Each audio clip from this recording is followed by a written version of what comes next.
Hello everyone and welcome to Music Theory with GUIM. In this installment of Harmonic Prolongation, we're going to delve into Sikdal, the seventh piece of Tchaikovsky's Album for the Young, or Opus 39. The key of this piece is G minor, and we'll be looking into three different examples of tonic prolongation. The first example is found at the beginning of the piece, spanning measures 1 through 9.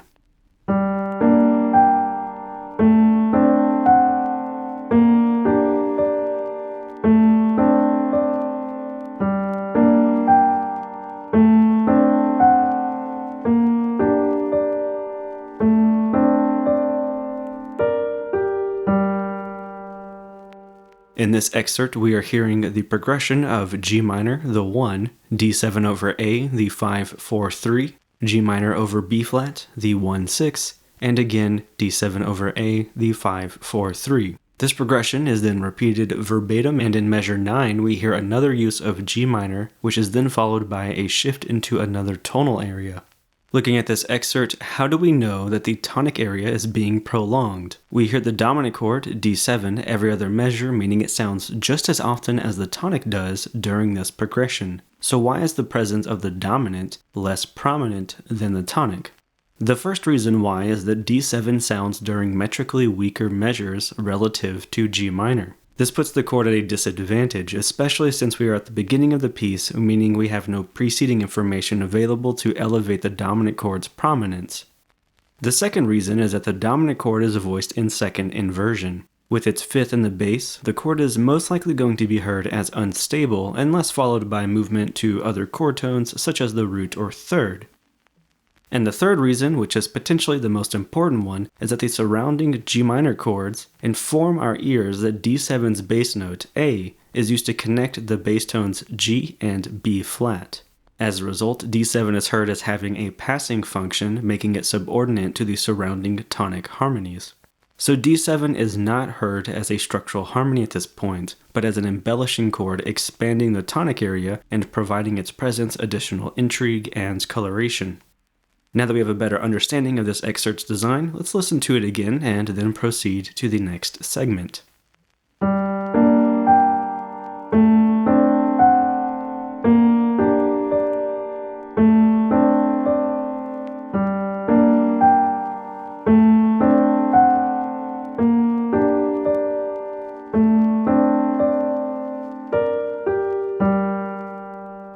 In measures 31 through 35, we hear another prolongation of the tonic.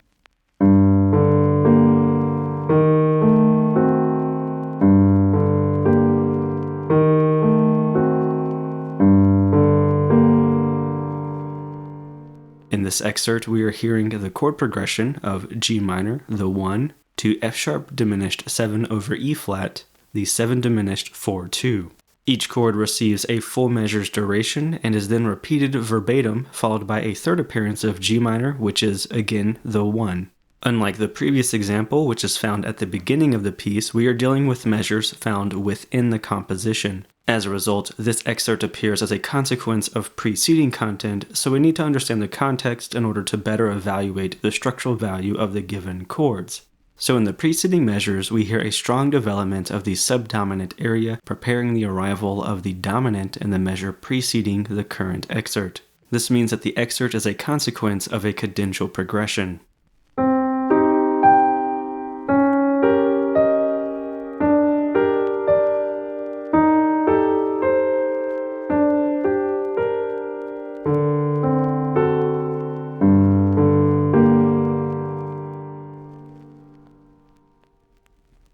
We are not hearing these chords as part of the development of another area of the tonality, but instead we are hearing G minor as a goal of motion.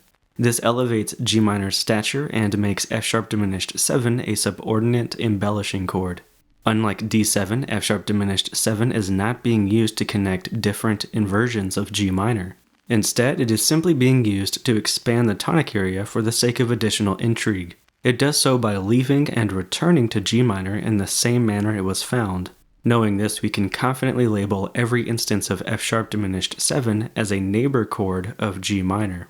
Though it is not entirely necessary for neighbor tone motions to be present when a neighbor chord is used, we can find neighbor tones in the two highest voices. G descends to F sharp, its lower neighbor tone, and B flat ascends in contrary motion to C, its upper neighbor tone. And now that we have a better understanding of this excerpt's design, let's take another listen to it and then proceed to the final example.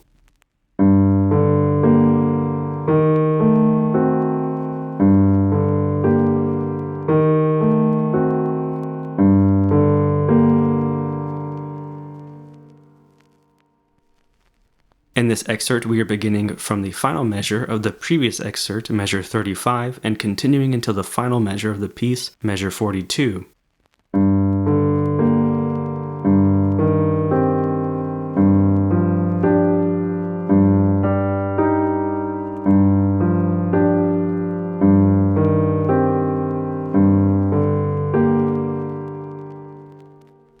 Here we have the chord progression of G minor, the 1, C minor over G, the 4-6-4, G minor 7, the 1-7, E flat major over G, the flat 6-6, and then again G minor 7, C minor over G, and G minor. As we already established in the previous example, the composition is set on the tonic area. Since we are picking up from where we left off, we know that no interposing content could have appeared to disrupt the presence of the tonic area. Unlike the previous example, however, this excerpt exemplifies the use of the tonic pedal as a means to prolong the tonic area. The use of a pedal tone, especially in the bass, is a sure way to destabilize all other chords, forcing them to be absorbed into the domain of whatever area the note stems from. Notice, however, that not only is the tonic pedaled in the lowest voice, it is also pedaled in the highest voice. The inner two voices are the only voices moving, and they are forming a series of parallel sixths. With stepwise motion, they ascend from D and B flat to G and E flat.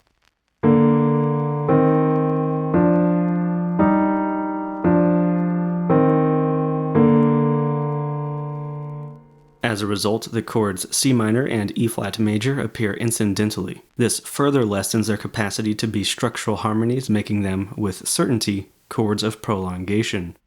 In this example of the pedal tone, the tonic pedal ends up being a chord tone of the chords heard above, so it makes for convenient labeling of inversions. That said, depending on your style of analysis, the notation of chordal inversions is omitted when a pedal tone in the bass is used due to the pedal tone itself being the lowest voice. Personally, if I were to publish a full analysis of this piece, I would indicate that the tonic is being pedaled, I would remove the inversions of the chords heard above, and I would then place the chords within parentheses. Now that we have an understanding of this final example, we're ready to listen to it again. Rather than listen to it on its own, however, let's go ahead and listen to all three examples in order of appearance. As we listen to each of them, try to be mindful of how each example differs in prolonging the same tonal area, not only by using different chords, but different techniques altogether. Due to examples 2 and 3 being adjacent to one another in the actual piece, we will hear them played seamlessly together rather than separately.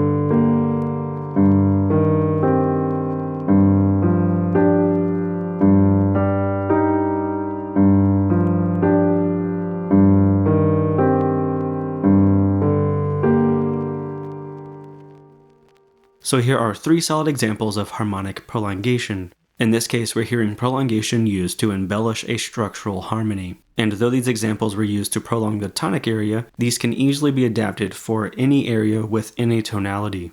So next time you are either composing or analyzing music, keep these concepts in mind. For those of you that are patrons, we are not yet done with this piece. In the future, you can expect to receive an exclusive analysis that walks through the entirety of the piece Sick Doll. In the meantime, go ahead and take a look at the sheet music I have attached in the original Patreon post for this particular video. This way, you can familiarize yourself with the sheet music we'll be looking at in the exclusive, and you can also submit questions regarding the current analysis or the piece as a whole. Should your questions be posted prior to the recording of the exclusive video, I'll be certain to include a response.